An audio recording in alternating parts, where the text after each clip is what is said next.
ఇష్టమైన రాక్షసుడు పార్ట్ 6. ఏం మాట్లాడుతున్నారు అని ఒక్కో ముక్క అంటున్నా ఆమె చెంప పగలగొట్టి, నా దగ్గర గేమ్స్ ప్లే చెయ్యకు. అక్క నిన్ను గుడ్డిగా నమ్మిందేమో నేను కాదు. పాముకి పాలు పోసింది మా అక్క. అందుకే ఎప్పుడు చూసినా విషం కక్కుతూనే ఉంటావు అని అసహ్యంగా చూస్తాడు రాణా. అతని మాటల కంటే ఆస్తి కోసం ప్లాన్ వేయడం అనేది ఎంతో బాధ కలిగిస్తుంది యశోదకి. మీ మీద నా ప్రేమ మీ వెనుకున్న ఆస్తి మీద మోజుతో అనుకుంటున్నారా అని కష్టంగా అంటుంది. ఏ కాదా, నీది నిజమైన ప్రేమ అయితే ఇన్ని రోజులు నేను ఇన్ని మాటలు అంటున్నా నిజం ఒప్పుకోవట్లేదు. ఆస్తి కోసమే ప్రేమించావు, నీ అసలు రంగు తెలిసినా మా అక్కకి ఈ గతి పట్టించావు అని అరుస్తాడు రాణా గారు. యశోద అరుపుకి కళ్ళు చిన్నవి చేసి చూస్తాడు. మీరు ఎన్ని మాటలంటున్నా భరించాను, సహించాను. మెడలో తాళి కట్టి ఇష్టం లేకుండా బలవంతంగా నా శరీరాన్ని గాయపరిచిన ఓపికగా ఉంటున్నాను. అంటే మీకోసం కాదు, కేవలం వదిన కోసం మాత్రమే. అర్థమైందా? వదిన కోసమే. తను లేచి తిరిగిన మరుక్షణం మీ కళ్ళకు కనిపించనంత దూరంగా వెళ్ళిపోతాను, లేదా ఈ లోకాన్నే విడిచి వెళ్ళిపోతాను. నేను బ్రతుకుతుంది మీకోసం కాదు, కేవలం వదిన కోసం మాత్రమే. తనని బెడ్ మీద అలా చూసి ఏడవని రోజు లేదు. అలాంటిది తన పరిస్థితికి నేనే కారణం అంటే మాత్రం ఊరుకోను అని సూటిగా అతని వంక చూసి చెప్తుంది. ఆమె మాటలకి రాణా నోట్లో నుండి ఒక్కో మాట కూడా బయటికి రాదు. రాధిక సిచ్యువేషన్కి తనే కారణం అని బ్లేమ్ చేయడం తట్టుకోలేకపోయిన యశిత రాణాని దాటుకుని కిందకి వెళ్ళిపోతుంది. ఆ రోజు రాత్రి గదిలోనే పడుకుంటుంది. రాణాకి డిన్నర్ వడ్డించడానికి కూడా ఎలీజాని పంపుతుంది. ఆమె రాలేదని కోపం వచ్చిన రాణా కళ్ళతోనే ఎలీజాని పంపేసి తినకుండా తన గదికి వెళ్ళి స్కాచ్ బాటిల్ అందుకుంటాడు. దీనికి ఎంత పొగరు! నా దగ్గర సాక్ష్యాలు లేవనే కదా ఇంత విర్రవీగుతుంది. రేపు రీమాని పిలిచి తనతోనే చెప్పిస్తాను, అప్పుడు చెప్తా దీని సంగతిని కసిగా అనుకుంటాడు. రోజు ఆమె శరీరంతో కలిస్తే కానీ నిద్ర రాని అతను మధ్యరాత్రిలో ఆమె కోసం వెళ్ళాలి అనుకుంటాడు. కానీ రాధిక చూస్తే ప్రాబ్లం అవుతుందని కష్టంగా బెడ్కి అడ్డం పడి నిద్రపోతాడు. ఆ నిద్రలో అతని కలవరింతలు యశిత వినుంటే వాళ్ళ లైఫ్ ఇంకోలా ఉండేది. ఆఫీస్కి స్టార్ట్ అవుతున్న కృష్ణ వంక చూస్తుంటాడు వైభవ్. ఏంట్రా అలా చూస్తున్నావు? నీలాంటి కత్తిలాంటి ఫిగర్ని సొంతం చేసుకుని మా చెల్లి ఎక్కడుందా అని. ఏం మాటలు రావి? మరి బాడీ ఇంత సెక్సీగా ఉంటే ఏ అమ్మాయి అయినా నేను వదులుతుందా? అసలే ఆఫీస్లో నీకు ఫ్యాన్స్ ఎక్కువ. ఇప్పుడు నిన్ను చూసి ఎంతమంది మనసు పారేసుకుంటారో. అసలే అందరినీ కంటి చూపుతో భయపెట్టే రాధిక మేడం కూడా లేరు. నిన్ను అమ్మాయిలు నిలిపేస్తే నన్ను అడగద్దు బాబు. అవ్వా అవ్వా, అబ్బాయివి ఇలా మాట్లాడతావు ఏంటి వైభవ్ అనుకుంటూ వస్తుంది మహిమ. మా అన్నయ్యకి నీ దిష్టి తగిలేలా ఉంది. పే. అబ్బో, ఇప్పుడు అన్నా చెల్లెల సెంటిమెంట్ సీన్ పండుతుందా? నాకెందుకులే, నేను పోతున్నాను అని డైనింగ్ టేబుల్ దగ్గరికి వెళ్ళి టిఫిన్ తినడం స్టార్ట్ చేస్తాడు. వైభవ్ మాటలేం పట్టించుకో కృష్ణ, నువ్వు పద టిఫిన్ చేద్దాం. రాధిక ఎవరు మహి? ఆవిడ మీ బాస్ కృష్ణ. ఇదివరకు తనకే నువ్వు పిఏగా వర్క్ చేశావు. ఓ, మరి ఇప్పుడు లేరా? లేదు, ఫారిన్లో యాక్సిడెంట్ అవ్వడం వల్ల బాడీ ప్యారలైజ్ అయిందంట. సో బెడ్ మీద ఉన్నారు. సో సాడ్ కదా. విచిత్రం ఏంటంటే మీ ఇద్దరికి ఒకే టైంలో యాక్సిడెంట్ అయింది తెలుసా? అవునా? హా, నేను జాయిన్ చేసిన హాస్పిటల్లోనే రాధిక మేడంకి ట్రీట్మెంట్ జరుగుతుంది.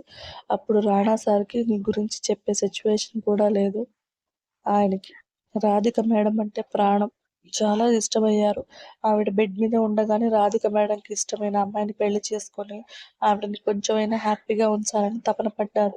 కానీ రాధిక మేడంకి జరిగింది చాలా పెద్ద యాక్సిడెంట్ అవ్వడం వల్ల కళ్ళతో చూడడం తప్ప వేరే ఏ ఆర్గాన్ పనిచేయదు అని చెప్తాడు వైభవ్. వైభవ్ చెప్పింది విన్నాక నేను ఒకసారి మేడం చూడొచ్చా అని అంటాడు కృష్ణ. ఆఫీస్లో జాయిన్ అయ్యాక రాణా సార్ పర్మిషన్ తీసుకుని వెళ్ళేసి వద్దాం. అలాగే అని టిఫిన్ చేసి వైభవ్తో కలిసి ఆఫీస్కి స్టార్ట్ అవుతాడు. దారిలో టెంపుల్కి వెళ్ళిన కృష్ణకి యశిత కనిపించి ఎక్కడో చూసినట్టుగా అనిపిస్తుంది. ఆమెని అడగాలి అని వెళ్ళిన అతను యశిత వెళ్ళిపోవడంతో సైలెంట్ అయిపోతాడు. ఆఫీస్కి వెళ్ళాక రాణా ఛాంబర్ చూపించి వెళ్ళమని చెప్తాడు Vaibhav. May I come in sir? Come in. Krishna లోపలికి రాగానే చిన్నగా నవ్వి కూర్చో అని చైర్ చూపిస్తాడు. Good morning sir. Morning Krishna, how are you? Good sir. Vaibhav అంతా చెప్పాడు. Really sorry for that. It's okay sir. Time changes everything. Yes, you are right. ఇదివరకు మా సిస్టర్కి పిఏగా వర్క్ చేశారు. ఇప్పుడు తను లేదు కాబట్టి డిజైనింగ్లో కానీ లేకపోతే యానిమేషన్ డెవలప్మెంట్లో కానీ జాయిన్ అవ్వండి. అలాగే సార్. వెయిట్ అని మేనేజర్కి కాల్ చేసి విషయం చెప్పి వెళ్ళండి అంటాడు. Thank you sir. It's okay, all the best. చిన్నగా నవ్వి కృష్ణ వెళ్ళిపోతే రాణా మాత్రం ఏదో ఆలోచనలో ఉండిపోతాడు. యువ, ఏంటి మేడం, ఇది నిజమే కదా అని వాళ్ళిద్దరి చేతికి ఉన్న రింగ్స్ చూస్తూ అడుగుతుంది వంశిత. నిజమో కాదో ఇప్పుడే ప్రూవ్ చేస్తాను అని ఆమె బుగ్గ కొరుకుతాడు. అబ్బా ఏంటి ఇలా కొరికేసావు, మరీ మొదటి వేషాలు ఎక్కువైపోయావు నీకు అని అలకగా అంటుంది. ఏం చేస్తాం, హాఫ్ హస్బెండ్ అయిపోయాను కదా, అందుకేనేమో అని అల్లరిగా అంటాడు. ఫుల్ హస్బెండ్ అయ్యే వరకు కొంచెం ఓపిక పట్టండి పోలీస్ ఆఫీసర్. నేను టైం పెట్టాను అని అప్పటి వరకు చచ్చినట్టు వెయిట్ చేయమంటున్నారా మేడం? అంతే కదా మరి. ఒకవేళ బలవంతంగా నేను సొంతం చేసుకుంటే ఏం చేస్తావు? నా యువ గురించి నాకు తెలుసు కదా అని అతను మీసం మెలుస్తుంది. ఈ మీసాల ఫ్యాంటసీ అంటే బాబు వదులు అని ఆమె చేయి దూరం జరిపి వంశిత ముక్కు లాక్తాడు. యువ, ఏంటి మేడం సడన్ గా డల్ అయ్యారు?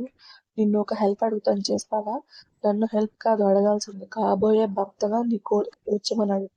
చిన్నగా నవ్వి నిజంగా కోరికే యువ, అది తీరుతుందో లేదో తెలియదు, ఏదో ఆశ చావక అడుగుతున్నా.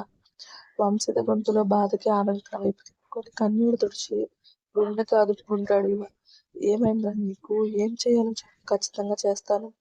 వంశిత చెప్పిన విషయం విని షాక్ అయిపోతాడు. యువ, నువ్వు చెప్పేది నిజమేనా అని ఇంకా నమ్మలేక అడుగుతాడు. నిజం యువ, ఎలా అయినా నా కోరిక తీరుస్తావా అని ఆశగా అడుగుతుంది. హామీ ఇచ్చి ఫేక్ ప్రామిస్ చేయలేము, తప్పకుండా సీరియస్ గా ట్రై చేస్తాను వంశీ. చిన్నగా నవ్వి యువని హత్తుకుని భారంగా కళ్ళు మూసుకుంటుంది. యువ మాత్రం వంశీత చెప్పిన దాని గురించి ఆలోచిస్తూ ఉండిపోతాడు. మహి, ఏంటి కృష్ణ? మా మేడంని కలవడానికి రాణా సార్ పర్మిషన్ ఇచ్చారు. ఏం తీసుకెళ్తే బాగుంటుంది? ఫ్రూట్స్ తీసుకెళ్ళు, అంతకు మించి ఇంకేం ఉంటుంది? అందరూ అవే తీసుకెళ్తారు కదా. నీకేం తీసుకెళ్ళాలనిపిస్తుంది? అది తెలియక నిన్ను అడిగితే నువ్వు నన్ను క్వశ్చన్ చేస్తున్నావా అని అలకగా అంటాడు. ఆవిడకి ఇష్టమైన స్వీట్స్ ఏమైనా తెలుసుంటే అవి తీసుకెళ్ళొచ్చు, కానీ మనకు తెలియదు కదా.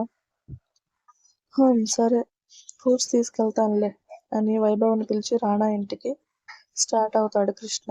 దారిలో ఫ్రూట్స్ తీసుకున్న కృష్ణకి ఎదురుగా ఉన్న స్వీట్ షాప్ కి వెళ్ళి ఏదైనా తీసుకుందాం అనుకుంటాడు. షాప్ లోకి వెళ్ళిన అతనికి జాంగ్రీ కనిపించి అది ప్యాక్ చేయమని చెప్తాడు. మేడం స్టేటస్ కి వేరే కంట్రీ చాక్లెట్స్ నిమిషాల్లో తెప్పించుకోగలరు, అలాంటి ఆవిడకి ఇలాంటి నార్మల్ స్వీట్ ఇస్తే ఎలా ఉంటుందో తెలుసా కృష్ణ? వైభవ్ మాటకి అదంతా నాకు తెలియదు, ఇది నాకు ఇష్టం అందుకే తీసుకున్నాను, పద వెళ్దాం. సరే పద అని రాణా విల్లా వైపు డ్రైవ్ చేస్తాడు వైభవ్. విండో నుండి బయటకు చూస్తున్న కృష్ణకి మాత్రం ఏదో తెలియని స్ట్రేంజ్ ఫీలింగ్ కలుగుతుంది. రాధీస్ మ్యాన్షన్ అని ఉన్న మెయిన్ బోర్డ్ చూసి ఏదో తెలియని ఫీలింగ్ కలుగుతుంది కృష్ణకి. కానీ అదేంటో అర్థం కాక సైలెంట్ గా లోపలికి నడుస్తాడు. సెక్యూరిటీ దగ్గర సైన్ చేసి చెకింగ్ అయిపోయాక అప్పుడు లోపలికి వెళ్తారు. ఎలిజాకి ఆల్రెడీ రాణా విషయం చెప్పడంతో కృష్ణ వాళ్ళని డైరెక్ట్ గా రాధిక రూమ్ కి తీసుకెళ్తుంది. సీలింగ్ వంక చూస్తున్న రాధిక డోర్ సౌండ్ కి కళ్ళని అటు తిప్పి లోపలికి వస్తున్న వాళ్ళ మీద కళ్ళని స్టిక్ చేస్తుంది. రాధికను చూస్తున్న కృష్ణలో ఏదో తెలియని బాధ కలుగుతుంది. గుడ్ మార్నింగ్ మేడం అని వైభవ్ విష్ చేస్తే ఆమె పక్కన టేబుల్ మీద స్వీట్స్ ఫ్రూట్స్ పెట్టేసి రాధిక వంక చూస్తాడు కృష్ణ. రాధిక కళ్ళు మాత్రం కృష్ణ మీదనే ఉంటాయి. మేడం, మిమ్మల్ని ఇలాంటి సిచ్యువేషన్ చూడటం చాలా బాధగా ఉంది. మీ దగ్గర నేను వర్క్ చేసే వాడిని అని తెలిసింది. Really sorry. మీరు ఇలా ఉన్నందుకు చాలా బాధగా ఉంది. తొందరలోనే మీరు లేచి తిరగాలని కోరుకుంటున్నాను. కృష్ణ మాట్లాడుతున్న ప్రతి మాటలకి రాధిక తన కళ్ళు పెద్దవి చేస్తూ చూస్తుండిపోతుంది. కృష్ణని చూసే కొద్దీ ఆమెలో యాంగ్జైటీ పెరిగి ఫిట్స్ వస్తాయి. ఫాస్ట్ గా కొట్టుకుంటున్న ఆమె బాడీ తిరిగి కృష్ణ వైభవ్ కంగారు పడితే ఫాస్ట్ గా రియాక్ట్ అయిన ఎలిజా మేడం ని కదలకుండా పట్టుకోండి అని చెప్తుంది.